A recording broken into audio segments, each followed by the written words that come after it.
The views and opinions expressed on this program do not reflect the company, owners, management, staff, clients, or partners.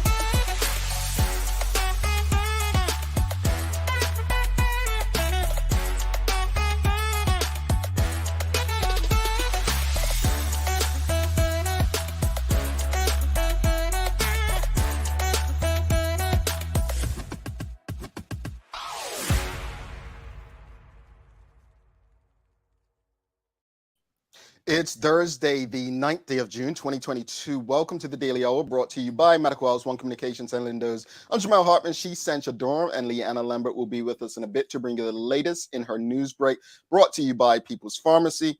Sancha, it's Thursday. It's one day closer to Friday. Almost Friday. I don't even know why I say almost Friday, It's still because gonna hurt. nothing changes on a Friday, Saturday, Sunday for me, right? You know what? And I'm going to put it like this. Not only is she an entrepreneur, folks, but she's a working mom. What I mean by working mom, now let's be clear. There are some moms who drop their children off at activities and leave, and there are other moms who work while the children are doing things like, and I mean, motocross mom or soccer mom. They're there, with their children. So, yeah. Yep. So yeah, I don't turn off on a weekend, but slows down a little bit. So yeah, I'm looking forward to it. Can regroup. Regroup. Yes. So how are you, Jamal? I'm not doing too bad.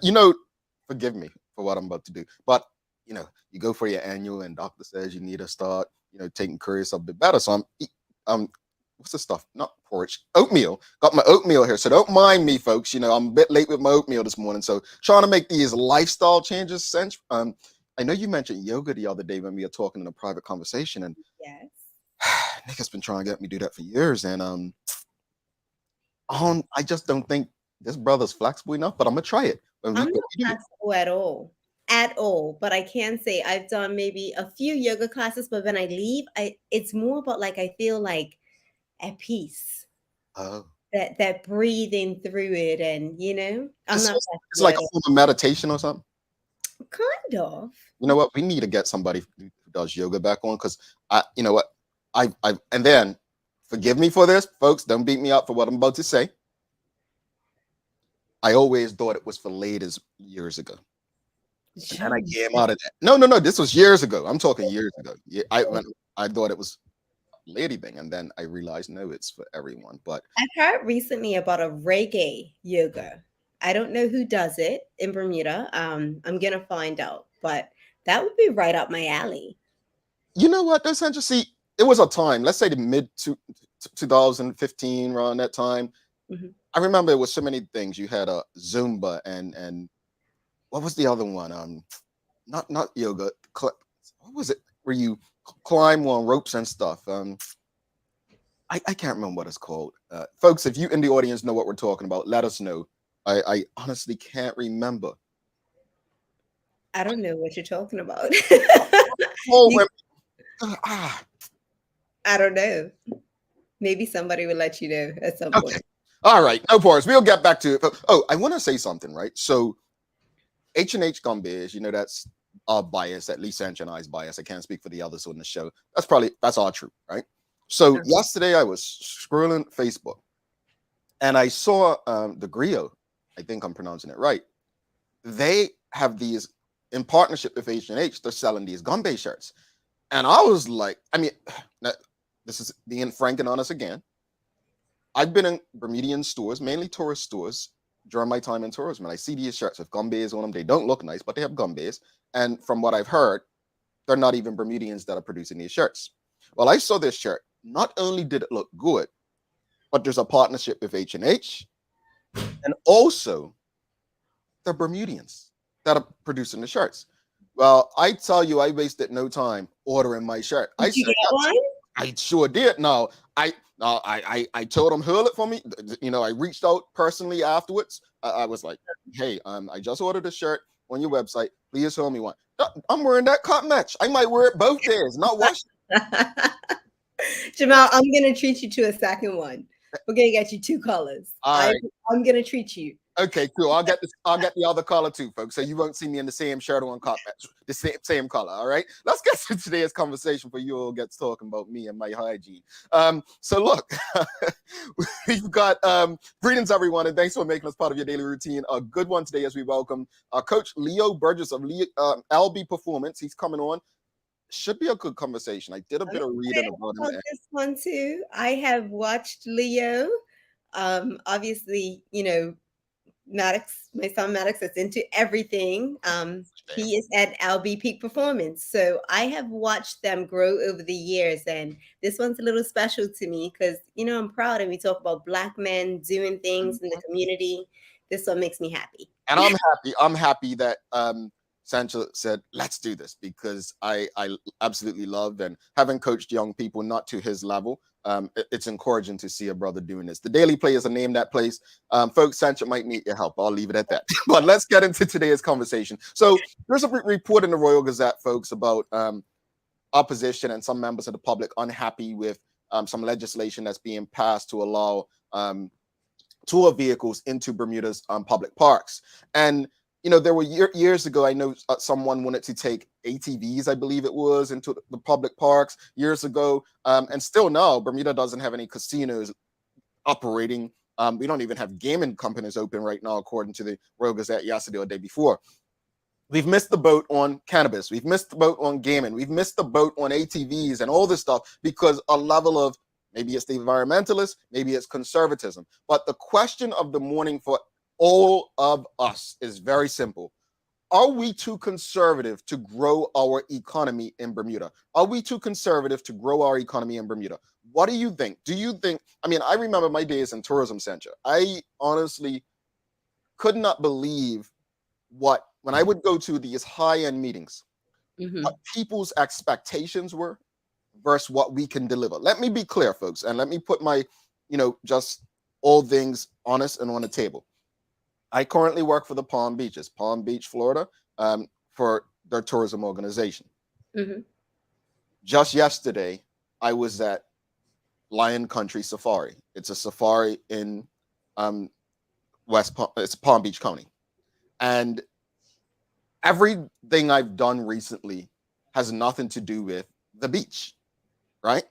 They can do entire campaigns that have nothing to do with the beach, even though beach is in the name, right?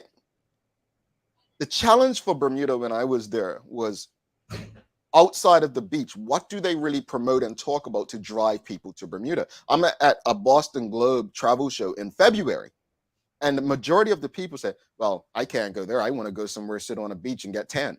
They didn't think they could do that in Bermuda. Whereas, my thought process, Sancha, is I always use New York and Times Square. That's what Bermuda should be aiming to. Times Square on its coldest day is full. Yeah. Times Square on its hottest day is full. Weather should not be a deterrent. People should not be dependent on what the climate is to enjoy Bermuda. So again, the question of the morning is, are we too conservative to grow our economy? And this is not just tourism. This is anything. This is banking laws. What they say, that getting legislation passed to have a bank that will deal with cannabis and gaming. So are we too conservative to grow the economy? That's your question, folks. I actually had a conversation the other day, just off the record, with someone, and we were talking about tourism in Bermuda back in the day, like the 70s, and how we were the destination that other countries kind of based their model on, how people used to come to Bermuda and see what we did with hospitality, and they wanted to pretty much copy what we were doing. So now we have all of these countries that have kind of taken our blueprint and they have extended it, and they've gone over and beyond. We're in a situation now where it's like, okay, we don't have a lot of hotels. So our hotel rooms, the rates are super high. When you get here, if we're not creating those experiences, what we cannot compete. What are we competing with? So I think that that's something that we need to look at. I mean, we can't afford, like, we definitely have to keep our heritage intact and all of those things, but we also need to be competitive if our economy is going to grow. Yeah.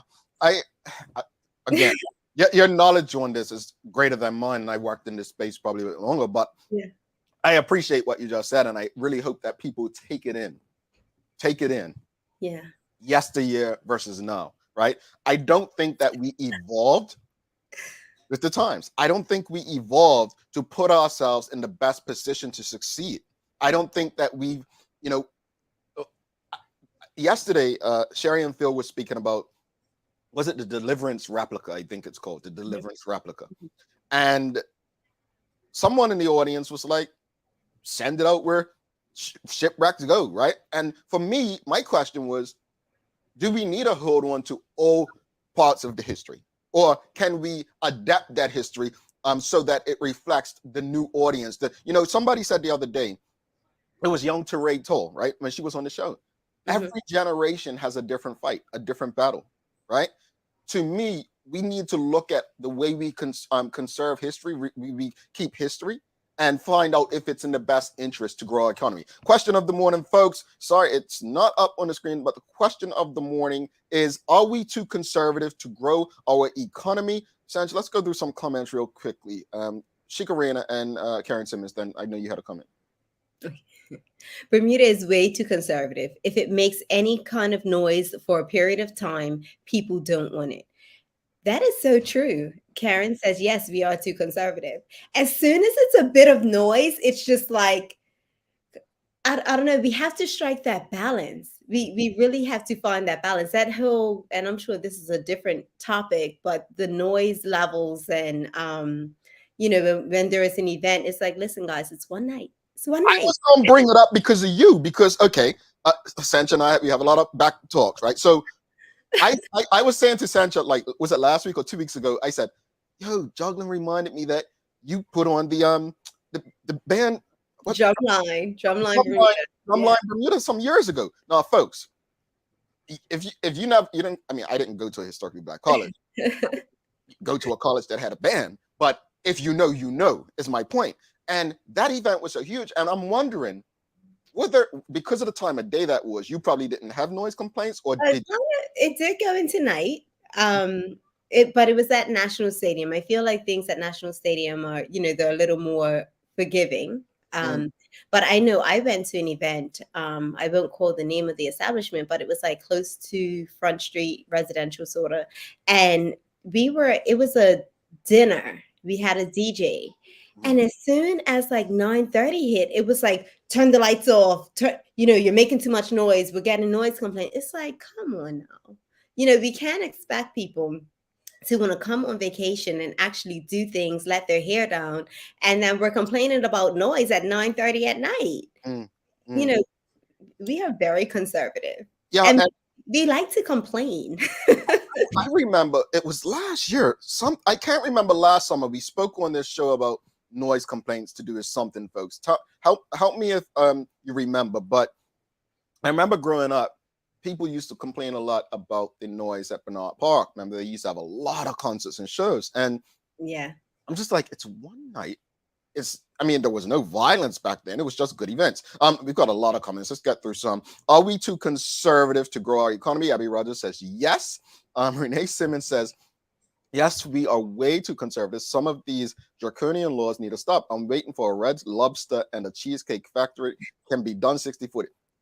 Renee, you had me until you mentioned those two. I will stick with one thing that I do not believe will help Bermuda grow its economy is chain restaurants. Yeah, that's chain restaurants. I was just gonna say I agree. I agree as well. Yeah, I don't know about that one. I think Bermuda. I think, you can go other places for that. I think we are special in the fact that you come here, you can get a good fish sandwich, down in, the back of town. It's so many little unique things that, you come here specifically for our codfish and potatoes. So if we want to talk about growing, how about we have more little restaurants, little nooks that are doing like traditional Bermudian food? Then somebody says to me, where can I get a traditional Bermudian meal? I'm just like, you know what I mean? Like, yeah. No, I'm with you. I mean, I'd probably say, where do you say, if somebody asks you that question, where do you direct them? honestly, I used to direct them to Lit. That's where Uh-huh. I used to direct them.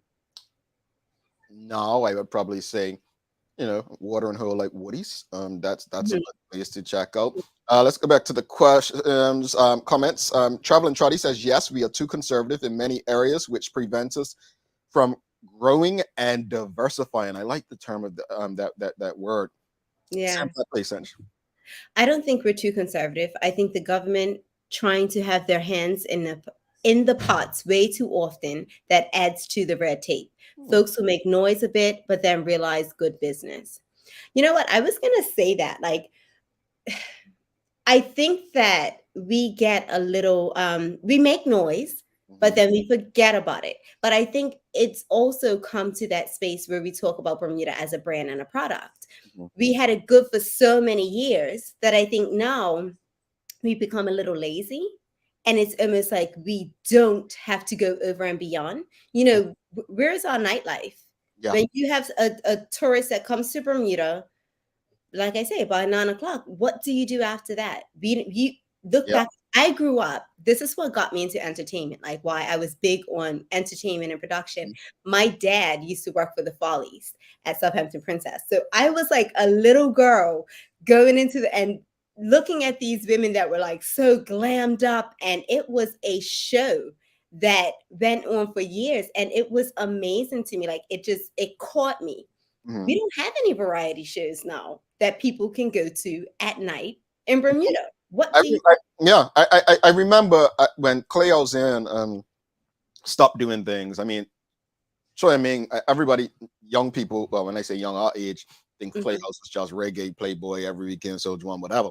But they had real events. Like, and I'm not saying those weren't real events, but they had like comedy shows. They had, you know, Yeah, people acting and so on. I think when we lost some of these things, so did the opportunities for that. Sam Cat Place says our economic climate is also part to do with it to prevent money laundering, etc., because we are already considered tax exempt. So this may be part of the, the rule, excuse me, and laws hindering businesses.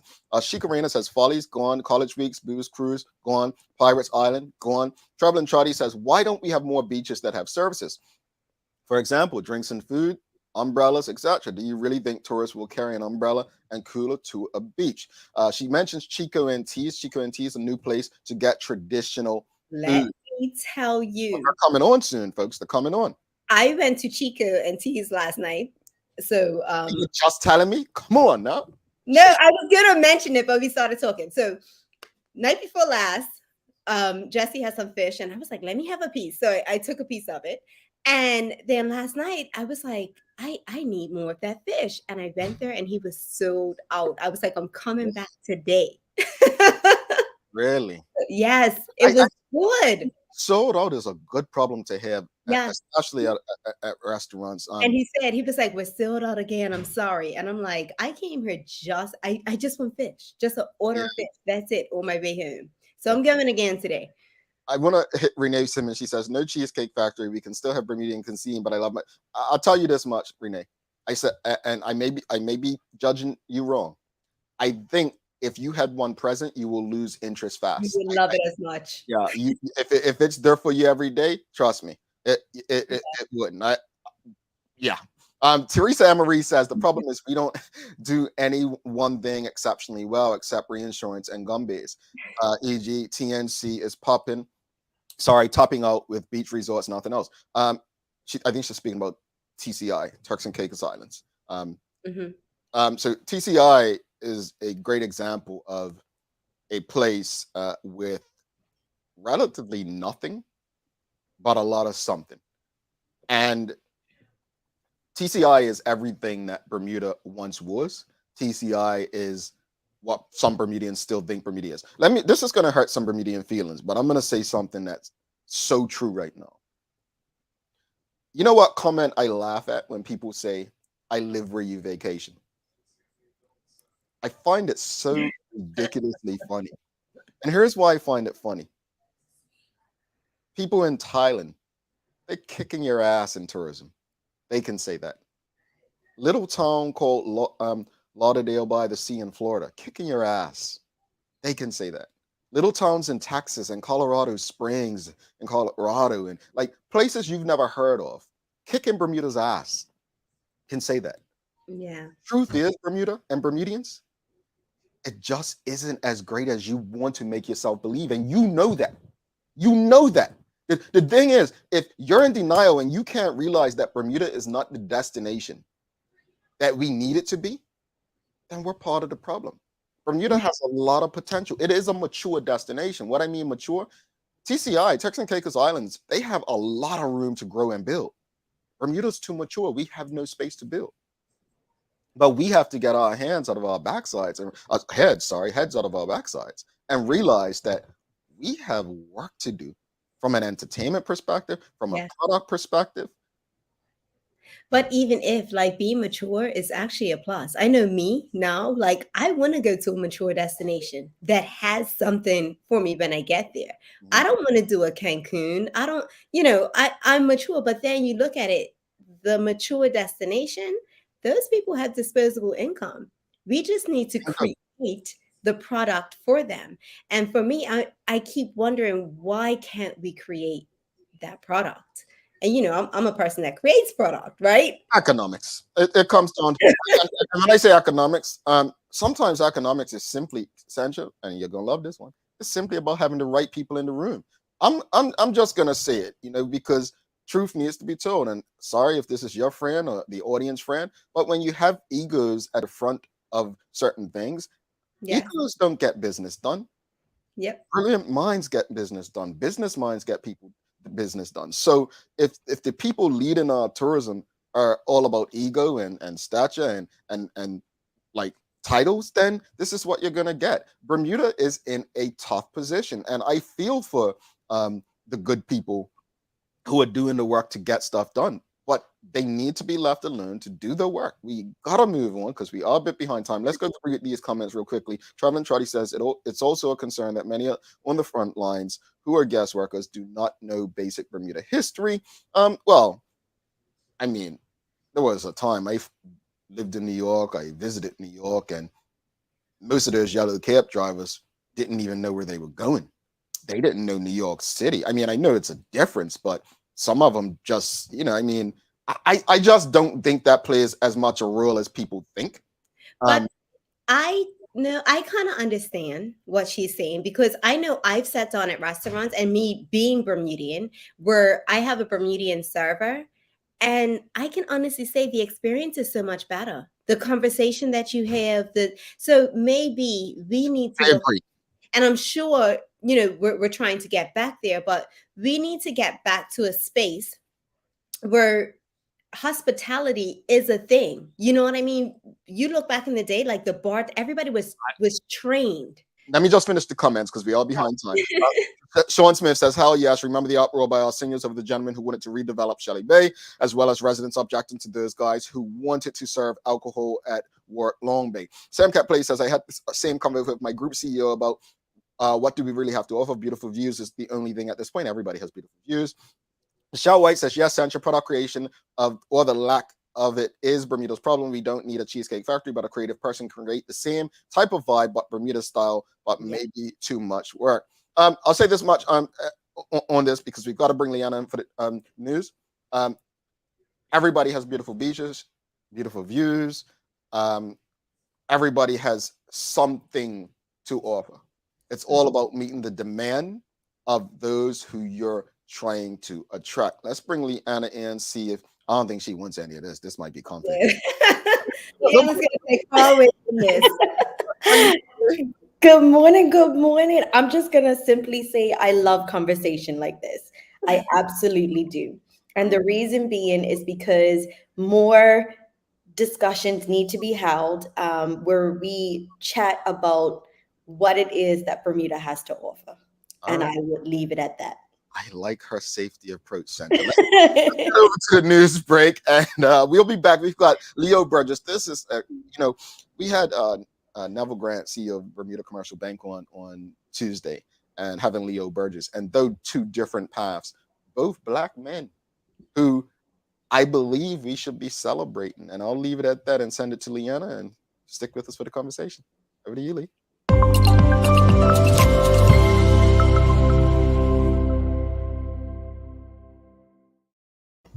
Thanks, Jamal and Sancha, and good morning to everyone that's tuned in with us today. I hope you all are having a great start to this day. I'm Leanna Lambert, and it's time for the Daily Hour News Break, brought to you by People's Pharmacy. Well, tributes and condolences are being offered this morning following the tragic death of 47-year-old Robert A. Vaughn. Now, Mr. Vaughn sadly lost his life in a fatal industrial incident on Tuesday afternoon. Police say that it appears around 2 p.m. that day, Mr. Vaughn, who is a local elevator technician, was working inside a 10th floor room at Sion Place on Front Street in the city of Hamilton when he fell off a ladder, striking his head. Now, despite life-saving efforts, as he was rushed unconscious to hospital via ambulance, Mr. Vaughn was later pronounced dead at the hospital. Police officers then attended Sion Place to conduct initial inquiries along with a government occupational safety and health official. Police say that the investigation regarding this fatal industrial incident is ongoing, and autopsy is anticipated, but foul play is not yet suspected. We here at the Daily Hour extend our sincerest condolences to the family and friends of Mr. Vaughn. In other news, are you planning to get married? Or maybe you've dreamed of the perfect sunrise or sunset wedding. Well, you'll be happy to know that thanks to new rules approved in the Senate yesterday, these ceremonies will now be allowed for the very first time for civil marriages and domestic partnerships. Now, the current legislation only allows officiating these ceremonials to take place between 10 a.m. and 4 p.m. However, for those looking to renew vows or jump the broom for the very first time, the Marriage Amendment Act 2022 is permitting persons to have a wedding between 6 a.m. and 6 p.m. Monday to Saturday. The senators backed the new legislation without objection to extend the times when such unions can be held and for the creation of new post of deputy registrar to help meet growing demand for civil ceremonies. Now, Junior Minister for Home Affairs, Lindsey Simmons, who brought the bill to the upper house, said that the former legislation was restrictive, while this bill will make Bermuda more appealing for couples who desire flexible times in their ceremonies that can be held, for example, at sunset or sunrise. And we're sending a huge congratulations to our athletes overseas, as Bermuda has claimed a medal at the 2022 Special Olympics USA Summer Games in Florida, with equestrian Eden Woolery winning a bronze medal in the Western Equestrian B1 class. Now, the Special Olympics, which runs until June 12th, involves over 5,500 athletes and coaches from the United States, the Caribbean, and Bermuda, and the island is being represented in tennis and equestrian. Bermuda's tennis players Michael Lambert and Bridget Marshall are putting their skills to the test on the courts. Danielle Gibbons is also in attendance as the member of the Games' Athlete Input Council, and Eden will be back in action today, competing in the Western Working Trail of the equestrian. Taking a look at today's weather, we have a high near 79 and a low near 73 degrees. Today, we'll see another largely fine day ahead. Now, are you feeling the heat? Well, that's because the humidity turned up just a notch as we experience a 77% humidity rate. The weather is mostly dominated by the Bermudian Azores high over the coming days, with largely dry and sunny conditions following. However, a weak trough invading from the west will likely introduce a few showers Friday into Saturday. However, temperatures are now slowly rebounding back to seasonal values after experiencing cooler temperatures due to Tropical Storm Alex. That's all for our Daily Hour News Break, brought to you by People's Pharmacy. Now let's head back to Jamal and Sancha in the studio for today's Daily Focus. Alrighty, thanks so much for that, Lee. Condolences to the family of that gentleman who lost his life in the industrial accident, for sure. Also wanted to throw in did you guys see that goal by Dante Lavrock the other night? Yo. Wow. That was a beaut. Maddox was like, "Mommy, he did a bicycle." Yeah, I mean, impressed. Another feat that was recently Reggie Lamb, and I knew this was happening because I had a question in for the Daily Play, but I didn't ask it because I wanted to see if he would actually accomplish it this year. But Reggie Lamb is the most capped player for Bermuda's national team in the history of Bermuda. What caps means is he's made the most appearances for Bermuda's national team. So props to him. I think he's on 44 now. Started at 16. Wow. So congrats to Reggie Lamb. And just want to say congrats again. You said Eden Woolery? Yep. In our Special Olympics, who's competing. Yeah, that's exciting. Yeah. This is awesome. So congrats to her. And Sancho, I'm so sorry. It's time for Daily Play. Not Daily Play. I'm Days of the Year. So I just have a lot. It's one of those days. Everybody's having one of those days. Okay. So today, June 9th, is International Dark and Stormy Day. Oh. Did you know that? I did. Of course you did. See, I know I did. Of course you did. No, but doing my research, I actually learned about how this day came about. Please tell us. So, sailors and cocktails enthusiasts rejoice this year, June 9th, is International Dark and Stormy Day. This delicious and potent highball was created in accidental collaborative effort by the Gozens family and some seasick sailors. So basically, the sailors were getting seasick, right? And they brewed this ginger beer and they started adding a dash of rum into it. And this is how you get the dark and stormy. And this was back in the 1920s. See, I went around. I don't know if I believe this. It is absolutely true. I was not around back then, so I'm gonna have to ask Sherry, is this true? All right.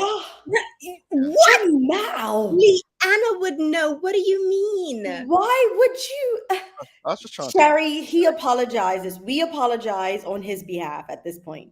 No, Jamal. Yes, this is how it all came about. Okay. Well, thank you for the history lesson. And just to let you guys know, back in 2020, that they celebrated their 40th anniversary. So that was the initial day that they had started International Dark and Stormy Day. I had to train myself not to say we because I'm no longer a part of that space. But you know what I'm saying.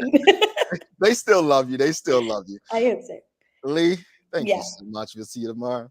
I'll see you guys tomorrow. All right, Leanna Lambert, folks, have a wonderful day. All right, we're going to take a quick break. Folks, do not go anywhere. We've got Leo Burgess coming up. This is going to be a good conversation. Stick with us. Oops, wrong one.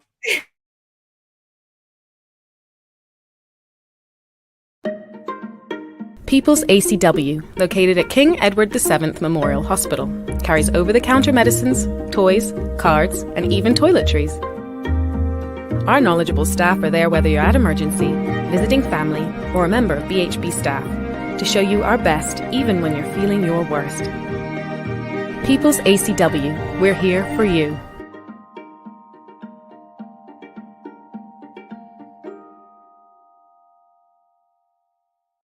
Hi, I'm Karen, a nurse at the old folks home. These long hours used to kill my feet until my hairdresser told me about a great place to buy a pair of clogs. Medical House. Finally, relief. They also carry uniforms in bright, bold colors. And not to mention the support stockings. Karen, Miss Soltis bet her bet again. Oh gosh, these days, I need all the support I can get. Medical House has relocated next to the Dendy Town Field, number 6 Bakery Lane, Pembroke. It's the first flush of summer, and now that we've at last returned to our customary outdoor lifestyle, we're featuring the Organic Revolution solution to skin protection from high UV levels. Alba Botanica, leader in the field of alternative skincare, who reject the use of chemicals whose names are tongue twisters, and harness the power of tried and tested traditional herbs to afford a high SPF. Try Alba Botanica 95% Aloe After Sun Gel and Lotion, SPF 70 Maximum Sunscreen Spray, and Sunless Tanning Lotion. Lindo's, why go anyplace else? All righty, welcome back to the big show. She's Sancha Durham. I'm Jamal Hartman. It's the Daily Hour, brought to you by Medical House, One Communications, Lindo's, and People's Pharmacy. If you haven't already, make sure you're subscribed on our website so you don't miss a chance for updates, promotions, prizes, and more. Also, if you're on the go and you can't watch us, but if you're driving, you want to be safe, you can listen to us on the BCG radio app. Download it. It's available for both Android and Apple devices, so you can listen to every single episode live. One more thing, we are celebrating 500 episodes tomorrow, and Sancha and Sherry, they have some good stuff coming up for you folks. So you want to tune in to see how you can be a part of these things that they have coming up. 500 episodes. We will be celebrating with some stuff. So don't. Big, Jamal. Yeah. 500 is that's a big deal. It is literally. I mean, getting up to do this at least 3 to 5 times a week is not easy, folks. Especially when you got children in the background. I'm sorry, everyone. I normally wouldn't bring it to the front, but Liana's like, "Who saw Sancha in backstage?" And I'm like, I was laughing during the commercial break. I feel like maybe it's best we bring it to the forefront so everybody knows what's going on. But you know what? This humanizes us. It's the human element, and I think that's what I love about this show is that people understand that we. I had to put my mic on mute. Maddox was over here. I want to be on. I'm like, go inside. See, folks, we will have to allow the children on. This will be a perfect show for them too. But let's bring Coach Leo Burgess on. That's our guest today. You know what? Yes. Actually, I realized that we should probably do something when we're bringing a guest in. So here's what we're going to do. We're going to bring in the first one. We're going to bring in with an applause. Let's bring Coach Leo Burgess in. Oops, wrong one. Here we go. Coach Leo Burgess, good morning. Welcome to the show. Good morning. For you. They've never done that for anyone else. You guys are funny. But no, look, first off, apologies about the delay. Sancha, her and Liana were just talking forever. And so here we are. No problem, man. But thanks for doing this. And before we just jump into the conversation about LB Football Academy and performance, just speak to the audience about who is Leo Burgess, what's your background, and tell us a bit about the LB Football Academy. Okay. So good morning, everyone. Like Jamal said, my name is Leo Burgess. Coach at LB Peak Performance. A little bit about myself. I'm always been an athlete. Always been that's football, track and field, boxing, and a lot of these sports that I used to play, it kind of stemmed from my father. He's a boxer, Leo Richardson. He played football. He used to take me to the football games. So like I was always an athlete. And I mean, some of us just don't have the athletic gene, but of course, I'm not talking about myself. But and how did the LB Football Academy come about? Like, what is it first, and how did it come about? Okay, it came about like I didn't dream of being a coach. Like for me, like most boys growing up, like I wanted to be a professional football player. But for me, my personal life kind of like got in the way. I just ran into a lot of obstacles in my journey. And so long story short, when I was away in England, playing football and things like that, it was like late in my journey, late in my career, and I was kind of like withdrawn from the sport. Like, my whole life I loved it, and like at this moment, when I was away in England, like I said, I was like withdrawn from it. I kind of fell out of love for it, briefly. And so I came back to Bermuda, and I just got a job, and I hated it. I quit. I went to another job. I hated it, like, because for me it was always football. I never saw myself doing anything else. So every job I went to, I just hated it. So like I went through a whole personal development like phase in my life.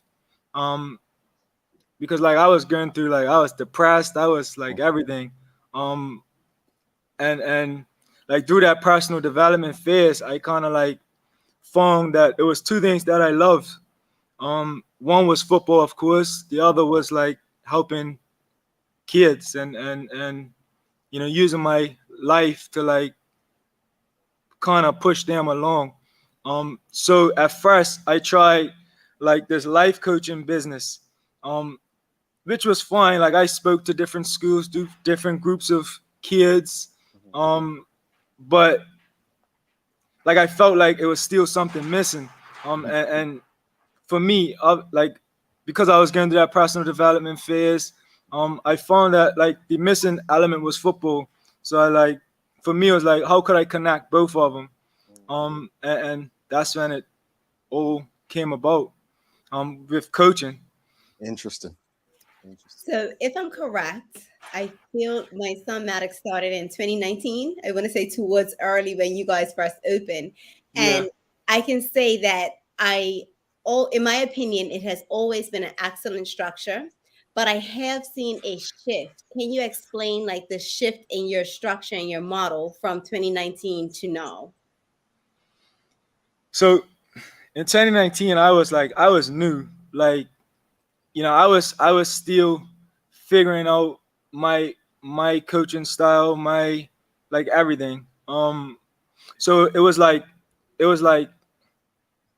the academy existed, but it was like a baby. It was like an infant. Gradually growing. Like I was growing with the academy. And I'm a student of the game, and because it's like my full time, it's like I'm really into it. Like I study it every single day. Like no days off type of study. But that kind of like it helped, and like getting in conversations like this with international clubs and having mentors that's like coaches at clubs, it all helped. But yeah, the shift happened because like I just didn't stop. I just kept going with my learning. I didn't get comfortable. That was it. Yeah. Now, one thing, if you don't know Leo is like very gentle, right? When he speaks. And one thing I'm always impressed with is your coaching style. It's like gentle, but stern at the same time. So Leo could say something to the boys and it's so smooth, but it's like stern.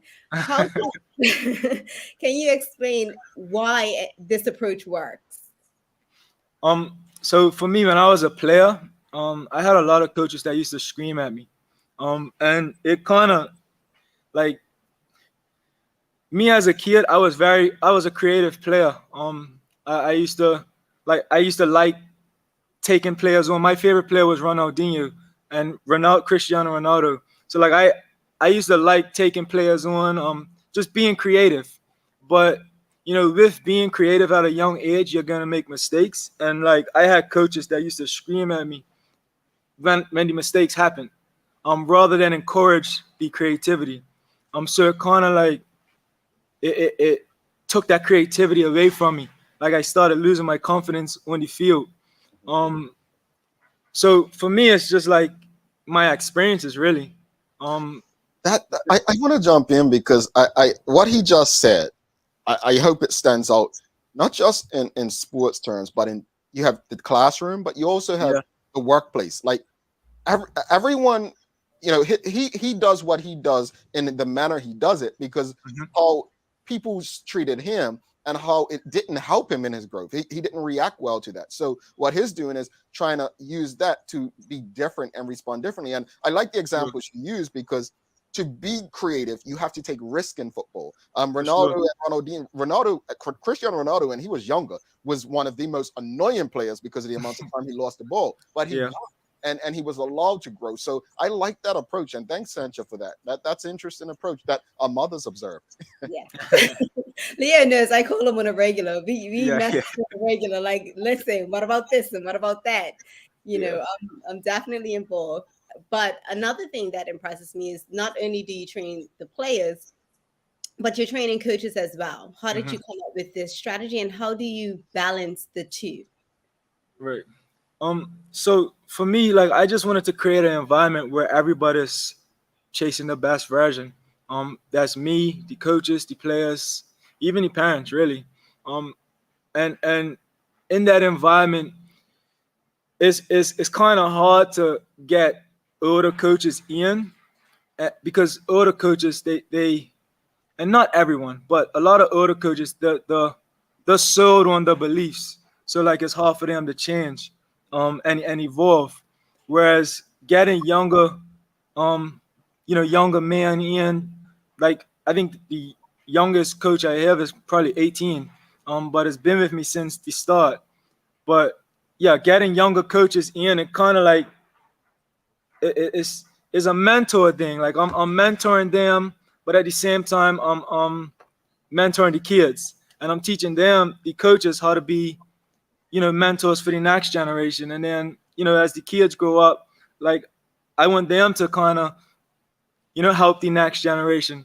So like the structure is kind of like I said, it's just an environment where everybody's pulling each other up and everybody's trying to become better every single day. I love it. So now I couldn't wait to talk about this part. You made a huge announcement. Was it a month ago? A few months ago. Yeah. It was impressive. Like I was so proud of you. Can you share with the audience what that was? I'm guessing you're talking about the partnership with Celtic. Yes. Okay, so yeah, so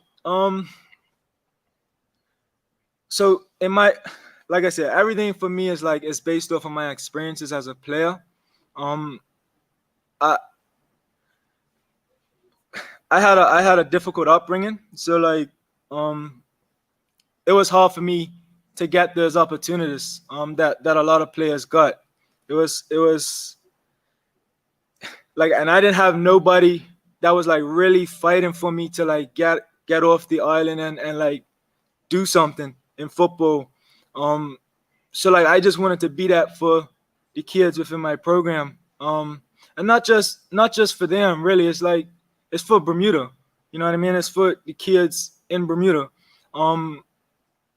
So that's how that partnership really came about. Like from my experiences, so for me, every single day, I'm trying to like provide that a pathway for kids, players to get out of Bermuda and excel, whether that's through football or school or whatever the case may be. So like when I started before the pandemic, I was reaching out to clubs. Like I was sending like hundreds of emails to like clubs all around the world. I got some responses, some I didn't get responses, and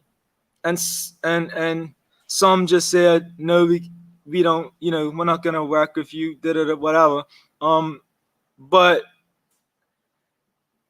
Celtic after, like during the pandemic, the second year, the first year, yeah, I did this convention, this coaching convention virtually, and a Celtic technical director had presented in this convention. So I just emailed him. Like I just took the risk. I didn't even think about it. I just emailed him. I emailed all the clubs that presented in this convention. Red Bulls, Bayern Munich, Celtic, like everybody. And Celtic got back to me. And like since that message where they got back to me, we've just been talking, building the relationship, and like it just happened like 2 years later. The pandemic kind of slowed it down. But it offers a lot. The partnership offers like us to take kids out there to be trained by the academy coaches.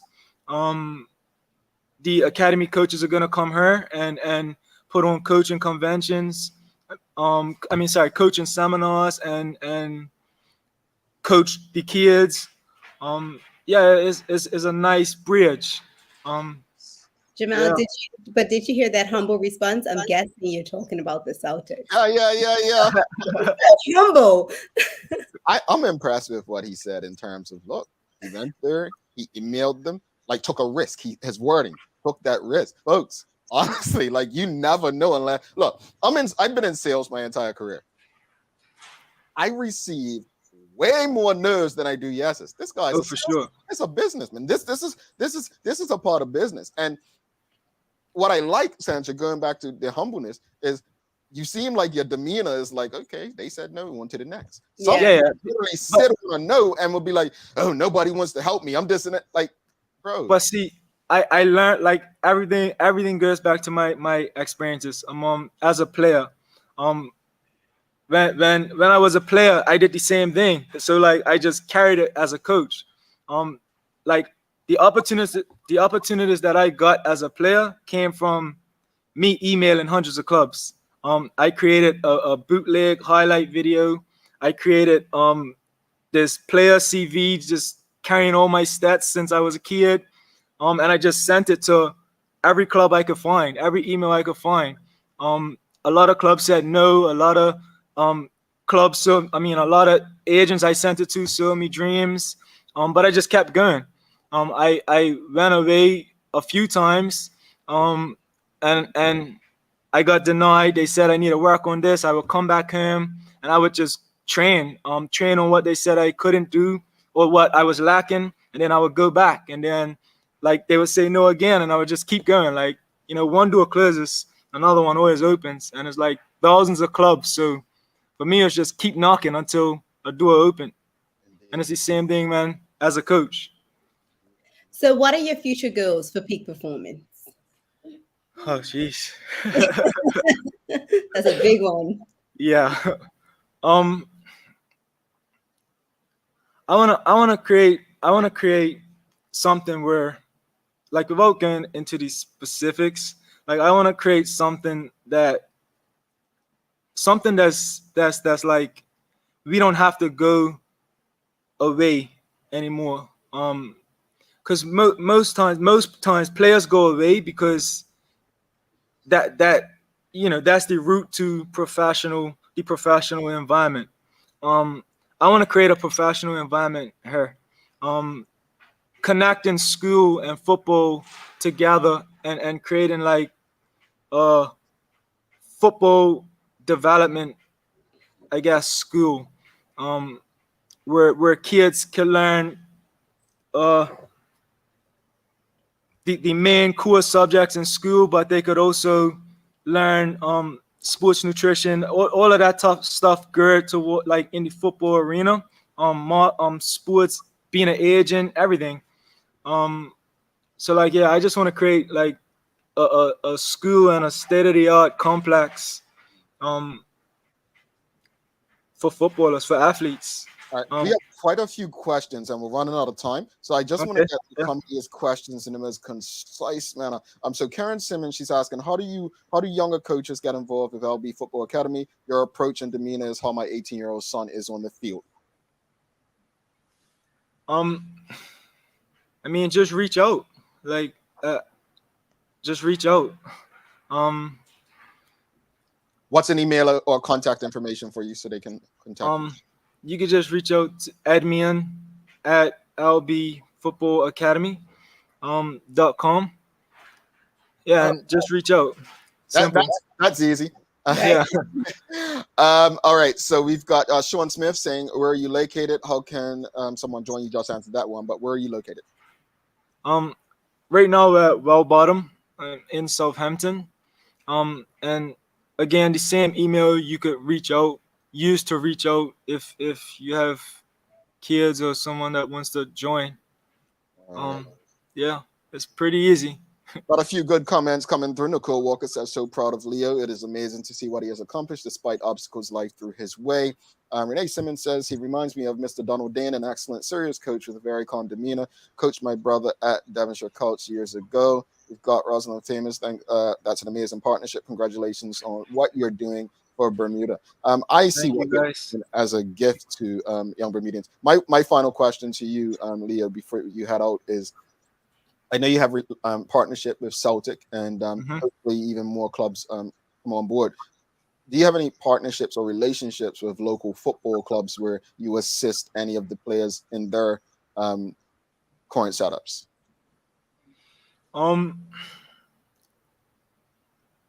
Not really. I think the closest thing to a partnership I have right now would be with Work Academy. where they come use the facility and we coach the boys like during the school hours. And a lot of the boys are within the program. But I don't see in Bermuda is like, I don't know. I just think in Bermuda we have to come together a bit more in probably every aspect, not just football. I would love to work like, bring my program into a club structure. But I don't know. It's up to the clubs. Yeah, I'll say this much. I think it goes back to the conversation that we were having earlier about conservatism in interrupting growth and our ability to evolve. But I just want to say this before you leave. Thank you for what you're doing.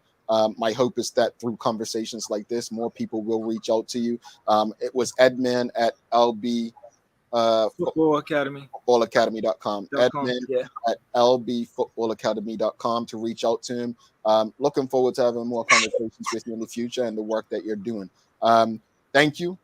Have a wonderful day. And please reach out to us if you have any announcements, things that are coming up that you'd like us to share with our audience. Because I say to people all the time, our audience may be majority women, but they have children, they have godsons, they have nephews, nieces. I mean, I'm sure you'll probably have some young ladies in your program soon as well. So thanks again for what you're doing, and we'll be in touch with you soon. Thank you guys for inviting me. Yeah. All right, Leo has a fan base out here, man. Look, man, Davida O'Brien, we appreciate Coach Leo, and his growth is amazing. Sean Smith, wish you all the success, young man. They got love for you, brother. We're gonna take a quick break. We're gonna come back, wrap this show up, and little daily play as well, and then I'll give you a hint of 500th episode. How's that, Sandra? Can we give them a little hint? Well, if they go on our website, they would. Little one.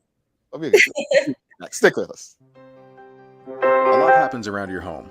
That is why at One Communications, we have introduced affordable security and video monitoring, because everyone should be able to afford to protect their family. Anytime, from anywhere, One Home Security keeps you connected and puts security in your hands with an easy-to-use smartphone app to control everything. Home security is important to keep you and your family safe.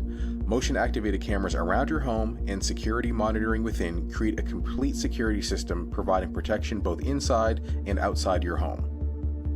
Professional monitoring means that there's someone on call with 24/7 protection to notify the authorities and help keep you and your loved ones safe. We are dedicated to whole home protection with indoor and outdoor cameras, smart door locks, motion sensors, and more, so you'll always be connected to what matters most. With professional installation, no upfront hardware fees, and low monthly rates, because keeping your family safe should be affordable for everyone. Total home video monitoring and security, there's no better way to protect your home than with One Home Security. I'm part of the SSCP, giving us opportunities to go out and sell, which is what I'm doing today. One of the most important things I learned in the SSCP is that failure is just a part of being an entrepreneur. As a vocal community, then you can't go anywhere, can you? I just believe it's a really beautiful and amazing experience for everybody. A lot of late nights being up, trying to finalize things, especially for me. You don't have to do everything at once. Little steps is the key to success. They helped me go through every step of the way. It has helped me gain more confidence, so that's one thing. I'm Marley Spriggs and I am an entrepreneur. My name is Joshua Allen and I am an entrepreneur. My name is Trey Robertson Richards and I am an entrepreneur. My name is Namira Rayner and I am an entrepreneur. My name is Vincent Darrell and I am an entrepreneur. I'm Shayla Swan and I'm an entrepreneur. I am Sophia Pasenhan. I am an entrepreneur. My name is Zion and I'm a young entrepreneur. All right, welcome back. Thanks again to Coach Leo. Thanks again to People's Pharmacy, One Communications, Medical Cylinders. If you appreciated that conversation with Coach Leo, make sure you give us a thumbs up, a love, a like, and share these conversations, folks, around the water cooler at your next family barbecue to avoid that argument about politics. You know what to do. Actually, it's time for the Daily Play, brought to you by Heineken 0.0, great taste, no alcohol. Sherry. I'm saying Sherry. Sandra, are you ready? I wish it was Sherry. It's a name that place. I'm going to make it easy with the hints I'm going to give you, folks. Help her out, help her out, help her out, help her out. Here we go. Which state am I? I am home to the Green Mountains. I share a border with Canada, and I have less than 1 million residents. I am one of the New England states. One of the New England states. So go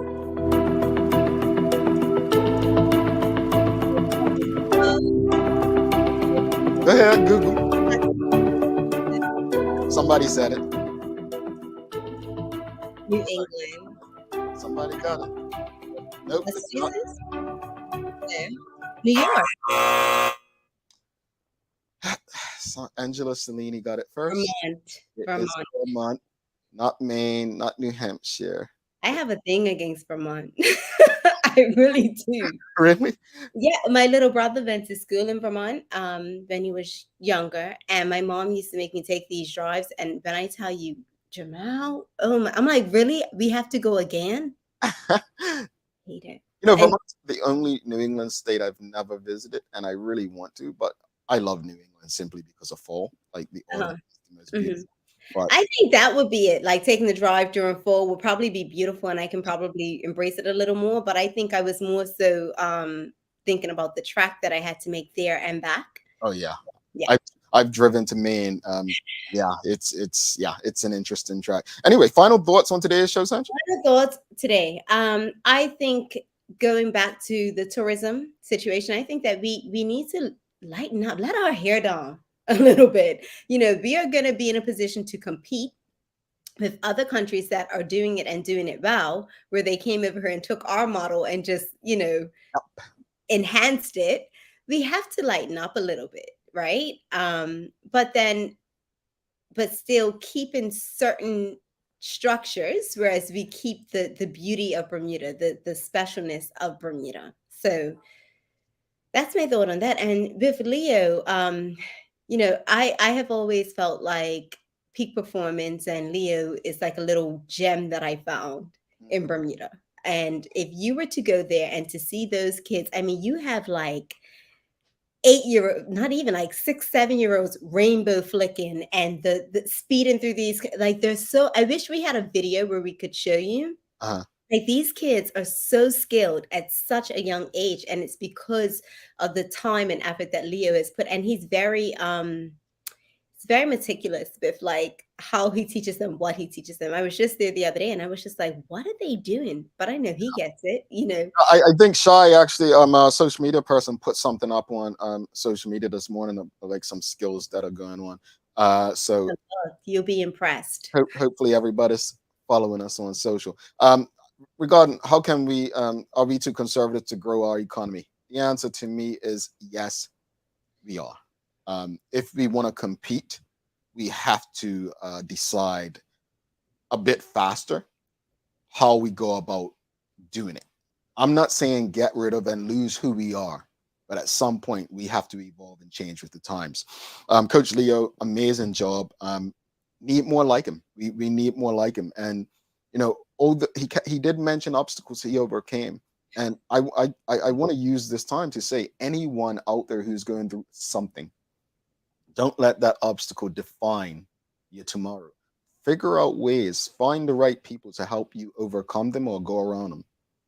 But you may be on the worst side of things because you don't believe there's an opportunity to be on the best side of things. So proud of what he's doing. Hopefully more and more young men benefit from his work. About tomorrow, Sancha. So folks, if you go on our website, which I hope you do every day, just go on there and see what we're going to announce tomorrow. It's already on the website. You can figure it out. Any inspiration for us today, Sancha? Yes. So my inspiration today is learn as if you will live forever. Live like you will die tomorrow. And that is by Gandhi. I like that. I like that. Well, this is our 499th episode. Tomorrow will be half a ton. Thanks again to our partners, Medical House Communications, Lindo's, and People's Pharmacy, for ensuring that we're able to do this with you on a daily basis. As always, we appreciate you, we love you, and we thank you for making us part of your daily routine. If all goes well, we'll be back to do this again with you tomorrow. She's Sancha Durham. I'm Jamal Hartman, my friends. Please do give us a love, a like, a thumbs up, and make it a great and safe day. We are out.